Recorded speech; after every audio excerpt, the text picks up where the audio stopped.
Era increíble, su conducta era terrible. Hoy la encontraron con un par de locos asaltando personas de ciudad en ciudad. En su mirada el amor ya no moraba, pero eran tan bellos sus ojos que todos se olvidaban de su realidad. La canción Cuéntame narra la historia de una mujer cuya vida se ha torcido hacia lo oscuro y destructivo. La letra describe cómo alguien que en su momento fue admirada por su belleza y encanto termina enfrentándose a la delincuencia, la desesperación y la ruina personal. Quise empezar comentando esto porque hace 6 años intenté hacer un video sobre el caso cuando aún estaba caliente, por así decirlo. Es importante que recuerden este intento porque será un tema para más adelante. Ahora bien, desde hace unos días, alrededor del 10 u 11 de mayo, he empezado a ver esta imagen circundando por todos lados, y los comentarios de los posts no han cambiado mucho desde hace 6 años. Está el grupo de los que no saben nada, los que explican vagamente lo sucedido, el grupo de Yo Puedo Arreglarla y los Yuka amigos. El propósito de este video es justamente ese, ordenar e intentar comprender las teorías que giran en torno a estos grupos. Pero sobre todo quiero enfocarme en aquellos que apoyaban a Yuka, aquellos que sintieron algún tipo de apego, atracción o incluso deseo hacia ella. Para poder analizar la comunidad que surgió tras el ataque de Yuka contra Phoenix, lo primero que debemos hacer es empezar hablando sobre ella. Sobre la vida de Yuka antes del 2019 no se sabe casi nada. En algún momento llegó a Kabukicho y allí empezó a trabajar en un club de host, donde eventualmente ascendería hasta convertirse en gerente. En sus redes sociales antes del 2019 aparecen fotos haciendo cosplay o mostrando una estética claramente kawaii. Cabello bien arreglado, ropa linda, colores pastel, etc. Y aquí quisiera hacer una pausa y preguntarles si es que notan algo raro en esta imagen. Según el propio Phoenix, conoció a Yuka en algún momento de abril, aunque no queda claro si fue en 2018 o 19. Se conocieron dentro del trabajo de Phoenix y con el tiempo comenzaron a verse fuera de su horario laboral. Este punto es importante porque es aquí donde surgen las mayores divisiones entre quienes siguen al caso. Hay quienes aseguran que Yuka y Phoenix eran pareja y quienes lo niegan. Cada uno debe tener sus propias razones. Lo único confirmado es que para mayo del 2019 ya estaban viviendo juntos. Sin embargo, el 13 de mayo del 2019 Yuka fue encontrada a las 4 de la tarde sentada en el vestíbulo del edificio. Tenía las manos y piernas cubiertas de sangre y frente a ella estaba el cuerpo de Phoenix con varias heridas en el abdomen. Yuka fumaba mientras miraba su celular como si nada estuviera fuera de lo común. Cuando llegó la policía, Yuka dijo: "Mi plan era matarlo a él primero y luego olvidarme. Estaba triste y quería ir. Pensaba mucho en cómo me gustaría hacerlo. Pensé que si lo mataba podríamos estar juntos. Imaginaba que cosas como me gustas o quisiera estar contigo se volverían realidad si los dos queríamos". Este breve resumen, tan corto como es lo que casi siempre se cuenta sobre el caso. A veces hay versiones que incluyen datos aleatorios dependiendo de quién lo narre, pero rara vez se aclara de dónde es que salen estas nuevas piezas de información. Ahora bien, dentro de las teorías sobre el caso existen dos grandes vertientes. La primera es la más simplista y superficial, y es la que suele verse en comentarios de usuarios comunes de Internet. Y con comunes me refiero a personas que no se dedican a la divulgación ni tienen una audiencia considerable. O si la tienen, suelen reducir el tema a frases planas que borran por completo la complejidad interpretativa del evento. Estas opiniones tienden a despojar al caso de cualquier valor como objeto de análisis antropológico o sociológico. Dicho de forma más clara, en este primer grupo están las explicaciones que se limitan a decir cosas como: ¡ay, los Sims! Los Sims, no se enteran de nada los Sims. Ojalá agarrar a todos los Sims y meterlos a una licuadora. Jaja, él es simp y lo dibuje con un mohawk, llorando en la esquina mientras otro está con la yandere. Este tipo de teoría plantea que cualquier persona que sienta algún tipo de atracción por Yuka está enferma, tiene algún tipo de trastorno mental o directamente es alguien amoral que merece lo peor. Irónicamente colocan a estos individuos en una posición incluso más condenable que a la propia Yuka, quien fue la que cometió el crimen. La raíz de esta reacción parece estar en una postura moral. Aunque la persona que simpatiza con Yuka no haya cometido ningún delito, muchas veces es vista como cómplice moral o como alguien con una brújula ética completamente rota. A veces incluso se interpreta esta atracción como un intento de justificación o glorificación del crimen, lo que puede parecer una muestra de desprecio hacia la víctima. Pero el problema de fondo con estas explicaciones no es solo que sean vagas, sino que no intentan entender el fenómeno. En lugar de tratar de comprender lo que hay detrás del interés por Yuka, se enfocan en señalar y condenar a quienes la siguen, como si todos ellos fueran simplemente personas que piensan con la de abajo. Es una visión más reactiva que reflexiva, y por eso también es que tiene tanta fuerza en redes, espacios donde el pensamiento emocional predomina sobre el análisis. Además, en Internet hay una tendencia general a no tomarse nada en serio. No son pocos los que abiertamente se burlan de Yuka y sus seguidores, ya sea con memes o con comentarios sarcásticos. Y si bien muchas de estas bromas pueden tener cierta gracia, muchos comentarios también vienen cargados de mala fe y están hechos para humillar o ridiculizar. Hombre, yo esto lo veo en oscuras, yo en la cama así metida, medio de la noche, yo me cago. ¡Hola! Mirándote así. Pero incluso, imagínate, estás con esta chica en la cama, vais a dormir y lo eso que te medio desvelas y está así. Pero no te quedarías un poco, hombre, ya la primera vez que nos vemos ya está un poco obsesionada, ¿no? La simplificación, sin embargo, no se queda solo en las reacciones hacia los seguidores. También afecta a cómo se interpreta el propio evento. Es comprensible que para muchos la cultura japonesa resulte ajena o confusa, pero lo que ocurre es similar a tratar de explicarle a un niño qué es un lobo diciéndole que es un chihuahua muy grande. Sí, ambos son caninos, pero no son lo mismo. La forma en la que muchas personas explican lo sucedido termina tan simplificada que, en lugar de aclarar, transforma completamente la narrativa original. Por ejemplo, el servicio de host, que a muchos les parece extraño, suele confundirse con producción, lo cual no es exacto. Esta es la razón por la cual en cada video sobre el tema se repite la aclaración de que no son lo mismo. Sí, Yuka hacía cosplay. Sí, la catalogaron como yandere. Y sí, hay muchos elementos de la cultura japonesa que dificultan el entendimiento del caso para quienes no están familiarizados con ella. Aunque el resumen que di anteriormente pueda parecer sencillo, la realidad es que el caso tiene muchas capas, tanto en lo narrativo como en lo social. Por eso se han generado múltiples narrativas sobre lo ocurrido, en gran parte por la distancia cultural entre quienes lo analizan y el contexto donde sucedió, lo que lo lleva a una entramada enredadera de contradicciones y opiniones ajenas al caso que poco o nada tienen que ver. La segunda vertiente de teoría suele presentarse como más estructurada, o al menos como si intentara tener un respaldo académico teórico. Si la primera vertiente era claramente reactiva y emocional, esta pretende apoyarse en enfoques de estudio más formales.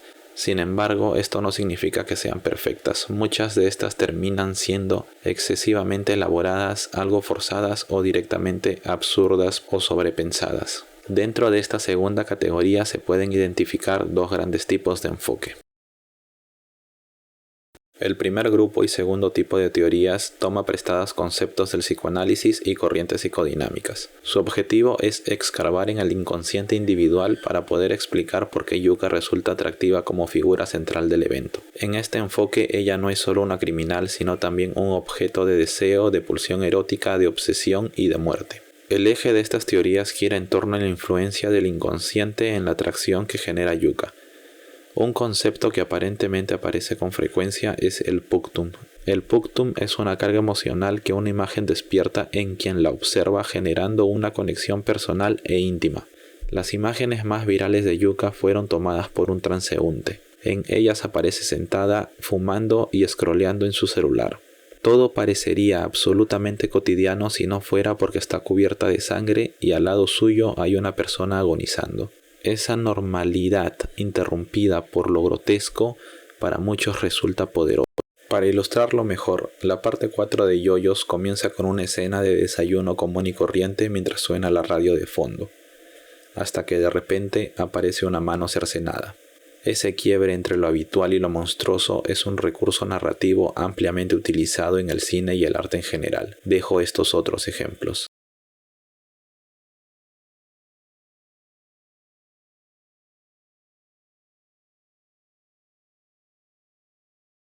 En el caso de Yuka funciona igual.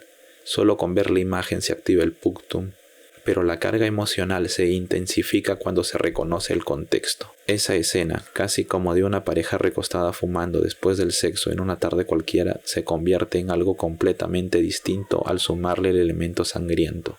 Es un contraste brutal y fantasioso que solo la ficción podría representar. Desde esta perspectiva también se interpreta el caso bajo la dialéctica entre el Eros y el Thanatos, dos fuerzas inconscientes que se mantienen en lucha constante dentro del ser humano.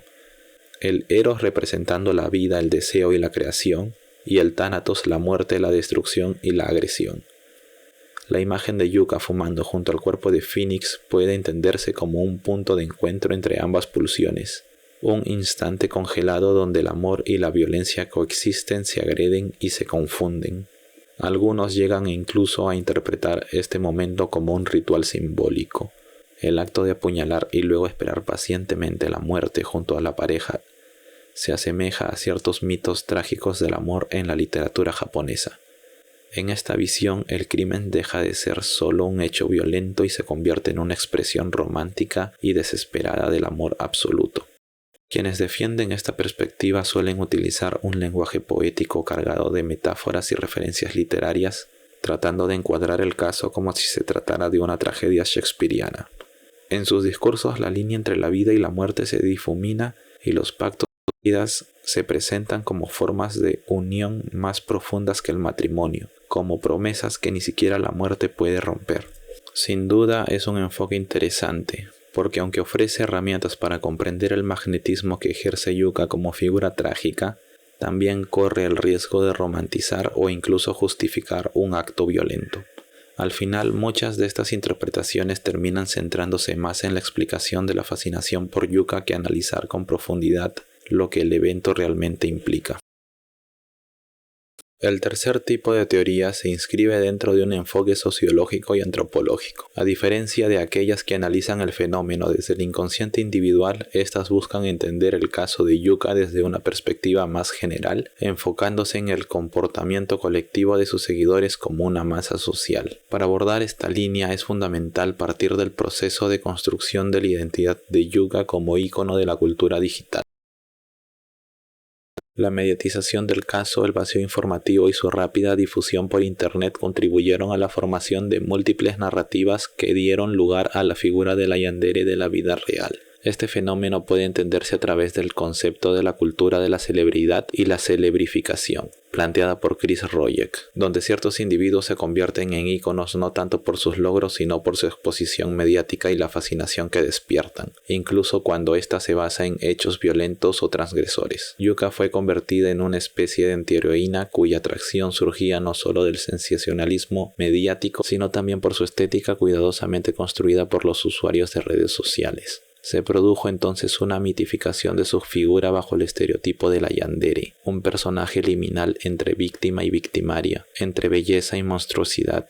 Esta figura captó especialmente la atención de ciertos sectores juveniles que proyectaban en ella sus propias vivencias emocionales, aislamiento, relaciones tóxicas y trastornos afectivos. En otras palabras, la violencia emocional que representaba Yuka resonaba con los malestares internos de muchos jóvenes, convirtiéndose en un espejo incómodo pero a la vez fascinante. Este fenómeno se vuelve aún más comprensible si lo situamos dentro del contexto de la cultura japonesa, donde existe una marcada presión por reprimir las emociones negativas en pro de la armonía social. El famoso conflicto entre el tatemae, la fachada social, y el honne, los sentimientos verdaderos. Desde esta perspectiva, el acto de Yuka, teñido de una dimensión romántica, idílica y autodestructiva, puede leerse como una transgresión simbólica contra las normas sociales opresivas, una victoria del honne sobre el tatemae. Además, la llamada estética del trauma jugó un rol central en la construcción de su figura pública. Estéticas como el Sad Girl Aesthetic, el Traumacore y otros discursos visuales de Internet se apropiaron del caso, dotándolo de una dimensión visual y emocional que facilitó su erotización y sexualización. Al fin y al cabo, estas estéticas, aunque presentadas como espacios de catarsis, no están exentas de la romantización y fetichización. Como diría Brian, el niño sin papá, dame desarrollo de personaje. Otras teorías dentro de este enfoque comparan el fenómeno en torno a Yuka con los casos de asesinos seriales como Ted Bundy o Jeffrey Dahmer, quienes a pesar de sus crímenes fueron convertidos en íconos de la cultura popular, con fanáticos que romantizaban o idealizaban su imagen. En todos estos casos, lo que se analiza no es tanto la figura criminal en sí, sino el modo en que la sociedad los reconfigura simbólicamente, convirtiéndolos en productos culturales cargados de deseo, morbo y contradicción. La criminóloga Amanda Vicari y estudiosos como David Smith han analizado cómo los asesinos seriales son transformados en productos culturales. Este proceso revela más sobre la sociedad que sobre los propios criminales. Una sociedad que romantiza lo prohibido, estetiza lo monstruoso y encuentra en la transgresión una forma de resistencia simbólica entre las estructuras de poder y normalidad. Con esto habríamos terminado de revisar las dos grandes vertientes con respecto a las teorías sobre el fandom de Yuka. Sin embargo, antes de finalizar quisiera introducir una tercera vertiente, o mejor dicho, un cuarto tipo de teorías, que nace de la combinación entre el primer y el segundo tipo que ya mencioné. Me refiero a las teorías de difusión, y en particular a una que he bautizado como la teoría del factor Ota. Esta teoría parte de la idea que tanto Yuka como sus seguidores forman parte de una dinámica muy particular entre otakus y la fetichización de lo japonés.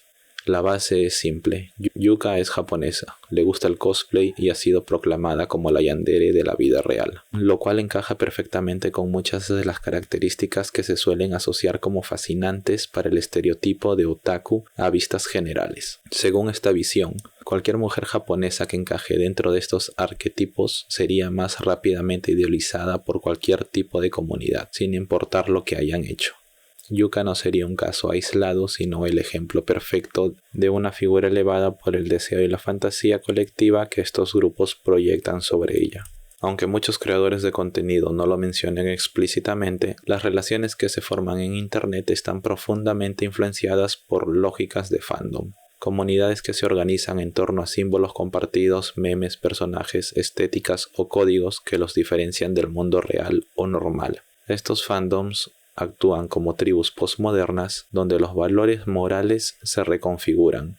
Dentro de estas tribus, los crímenes no siempre son entendidos como crímenes, sino que pueden reinterpretarse como expresiones románticas, trágicas o estéticas. Es aquí donde entra el estereotipo de la yandere, esa figura femenina estilizada, violenta y dominante que despierta al mismo tiempo temor y admiración, y que representa la inversión del arquetipo tradicional de la mujer sumisa. Yuka, vista a través de ese lente, se convierte en un icono cultural, un personaje más dentro del imaginario otaku. Lo más interesante de esta teoría es cómo plantea que la vida a través de internet ha empezado a imitar el mundo del anime. Para muchos, Yuka representa la posibilidad de que las monas chinas que vemos en la pantalla cobren vida, y que las historias intensas de amor y muerte que parecen exclusivas de la ficción puedan en cierto modo manifestarse en el mundo real. Como si estuviéramos frente a una especie de isekai invertido donde no escapamos de este mundo, sino que traemos a otro mundo a nuestra realidad. Y lo más desconcertante es que esta teoría parece acertar en muchas cosas. El llamado factor Ota sin duda fue una de las razones por las cuales el caso se mantuvo vigente. Lo sé porque, como mencioné al principio, hace 6 años traté de hacer un video sobre esto cuando el tema aún estaba fresco. Y en ese momento traté de buscar casos similares en Latinoamérica. Algunos todavía recuerdo haberlos leído en su momento, pero desaparecieron. Actualmente no existen registros de ellos. Y si no hubiera sido por el irónico cosplay de Sakuya, realizado casi en la misma fecha del incidente, probablemente esta segunda ola de atención hacia Yuka nunca habría ocurrido. Casos como los de Yuka no solo pasan en Japón. También ocurrieron en países como Perú y fueron ignorados. Pasaron en México y fueron olvidados. Sucedieron en otras partes de Latinoamérica y fueron sepultados en la memoria. Pero pasaron en Japón, un país profundamente asociado a la cultura otaku, y se volvió un fenómeno mainstream. Es probable que el caso de Yuka no habría alcanzado la magnitud si no hubiera estado envuelto en esta connotación ota. No bastó con que fuera atractiva, ni con que haya apuñalado a su pareja, ni con que existiera una especie de ritual de pacto suicida. Nada de eso por sí solo garantizó la viralidad ni el recuerdo de los otros casos que mencioné. Lo que hizo mediático el caso y generó la figura de culto en Yuka fue la suma de todos estos elementos más el envoltorio cultural otaku. Incluso los medios japoneses, algunos conocidos por su sensacionalismo, evitaron utilizar el término yandere al cubrir el caso. Lo hicieron entonces y lo siguen haciendo ahora. Y la relevancia que el caso tuvo en Japón fue demasiado mínima en comparación a la que tuvo en el resto de países en donde sí se la denominó la yandere de la vida real. Concluido el repaso de las teorías, es momento de abordar otra línea de pensamiento que ha ganado terreno: la corriente victimizadora de Yuka. La idea principal detrás de esta visión es que Yuka no es una mala persona, sino simplemente una persona con problemas. Aclaro desde ya que no he leído ningún informe oficial sobre Yuka, y en caso lo hubiera hecho tampoco creo que sea buena idea decirlo. Lo que voy a compartir a continuación es una recopilación de información de datos y observaciones que he recogido a lo largo de mi estadía en internet sobre el caso. Para entender esta visión hay que empezar por el entorno. El servicio de host, en esencia, convierte a una persona en un objeto de deseo. Se trata de moldear una imagen, una personalidad, para que funcione como mercancía emocional. Se explotan las necesidades afectivas de los clientes y dentro de esta lógica hipermoderna las relaciones se vuelven transaccionales. Yuka cayó dentro de este juego de dinámicas sociales y para comprenderlo debemos mirar a ambas partes involucradas. ¿Qué es lo que pasó con Phoenix después del incidente? Curiosamente, Phoenix salió del incidente con un inesperado beneficio. Se mantuvo como el host número 1 de su club durante mucho tiempo, algo que ya venía logrando, en parte gracias al dinero que Yuka invertía en él para que pudiera seguir en esa posición. Ella lo reservaba con frecuencia y gastaba sumas importantes de dinero solo por compartir tiempo con él. En entrevistas recientes, Phoenix ha declarado que no guarda rencor hacia Yuka e incluso le ha dicho que el evento le ayudó a alcanzar sus metas personales y conocer a su familia biológica. Lo que, lejos de sonar a resiliencia emocional, se interpreta más como una actitud oportunista, alguien que sacó todo el provecho posible del caos. Quizás incluso no le habría molestado ir en ese momento, habiendo cumplido su sueño de ser el número 1. Más allá de eso, su postura actual, perdonar a Yuka y devolver parte del dinero de la multa, transmite una sensación de desapego total hacia el evento, como si nada hubiera ocurrido realmente, nada que le importara. Phoenix se muestra como alguien sin historia, sin vínculos, acostumbrado a un estilo de vida cómodo y artificial. Yuka, en cambio, aparece retratada como una persona emocionalmente inestable, vulnerable, una víctima perfecta del sistema de host. Cedió ante todo lo que Phoenix le pedía. Le permitió seguir trabajando como host. Lo dejó estar con otras mujeres. Se sacrificó de forma constante por miedo a ser rechazada o abandonada. Este patrón de dependencia queda marcado en sus propias palabras durante la escena del crimen. Pensé que lo haría porque así podría estar con él. Pensé que expresiones como me gustas y me gustaría estar contigo serían realidad si los dos fuéramos. Es importante decir que esto no es mi opinión personal, sino una síntesis de todo lo que he leído de comunidades en línea respecto al caso. En lo personal creo que el sistema de host explota las necesidades emocionales de cierto tipo de personas, pero no creo que la solución para esto sea pasarle chaira a todos los hosts. Yuka cometió un crimen y como tal cumplió una condena. Su pena fue de 3 años, algo que generó bastante desacuerdo entre quienes siguieron el caso. En lo personal no tengo conocimientos legales sobre el sistema judicial japonés, más allá de algunas normativas relacionadas al anime. Tampoco sé si hubo atenuantes legales como el perdón de Phoenix o el supuesto trastorno mental diagnosticado de Yuka, del cual no he encontrado información fiable. Pero claro está que en internet todo el mundo parece tener su propia teoría jurídica y que todos son expertos sobre el tema. Algunos afirman que la ley japonesa está en decadencia, otros que se trató de un fallo condescendiente. Dicho todo esto, creo que lo más sensato ahora es separar a Yuka del evento. Hoy en día, al menos en apariencia, se la ve más estable. Pero solo eso, se la ve más estable. No consumo su contenido como para dar una opinión informada, pero por lo poco que he visto parece interesada en alejarse del estereotipo de yandere. y centrarse en otras cosas. Salvo por el irónico cosplay de Sakuya, que coincidió casi con la fecha del incidente, no ha usado el caso como plataforma de autopromoción. Y a diferencia de la letra de la canción que mencioné al inicio, donde la protagonista se hunde sin retorno, Yuka ya atravesó por su etapa de desesperación y su etapa de crimen. Ahora parece más estar en su etapa de recuperación. Y como diría Marcos, el niño criado sin afecto paterno ni materno, privilegios por ser mujer. En fin, no sé si hubo atenuantes ni si el castigo fue justo, y la mayoría de los que opinan privilegios por su cara bonita tampoco lo saben. El caso es complejo, la información es limitada, y mucho de lo que circula por redes es más emocional que fáctico. Al final, si te gusta Yuka puedes seguirla, si no, puedes ignorarla. Pero lo cierto es que el caso dejará de existir mediáticamente cuando dejen de llamarla la yandere de la vida real.